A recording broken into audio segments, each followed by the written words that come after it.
Vamos lá. Então, a coluna vertebral, né? A coluna vertebral é o principal componente do esqueleto axial, ela tem essas diversas funções, né? E ela é dividida em 33 vértebras em média, mas varia entre 32 a 35. E o mais usual é que sejam 7 vértebras cervicais, que são as mais constantes, 12 torácicas e 5 lombares. E aí a gente vai ter 5 elementos sacrais, que se fundem a 5 ou 4 elementos coxígeos, tá? Então, reparem aqui, coluna cervical, vértebras torácicas e lombares. A gente tem um alinhamento normal da coluna, né? No plano coronal a gente não deve ter curvas, a gente não deve ter escoliose, né?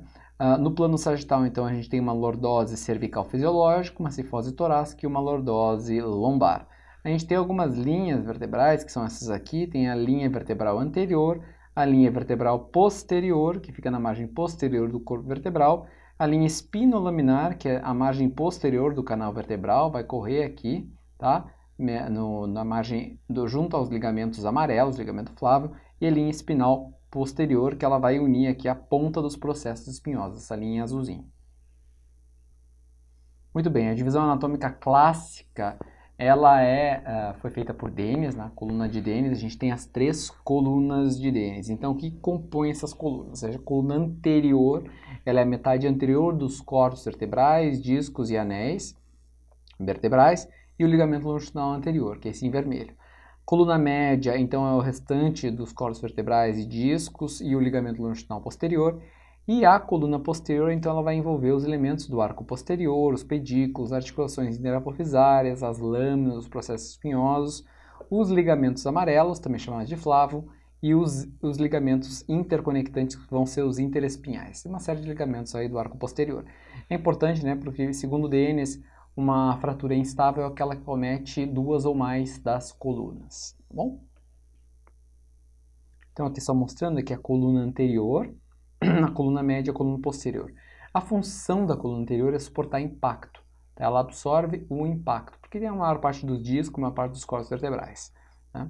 A coluna média, então, ela vai abrigar e proteger a medula, onde vai ficar o canal vertebral, e a coluna posterior, ela mantém um alinhamento durante a movimentação. Por isso que a disfunções aqui das articulações interapofisárias, a gente tende a ter, pode eventualmente evoluir para a anterolistese, por essa instabilidade que essas lesões predispõem, tá? Então, o arco posterior é fundamental para manter o alinhamento e estabilidade da coluna. Vamos lá, então, a divisão anatômica em compartimentos. Vou falar um pouquinho da coluna, o compartimento ósseo, o disco, o complexo ligamentar, articular e o componente mole.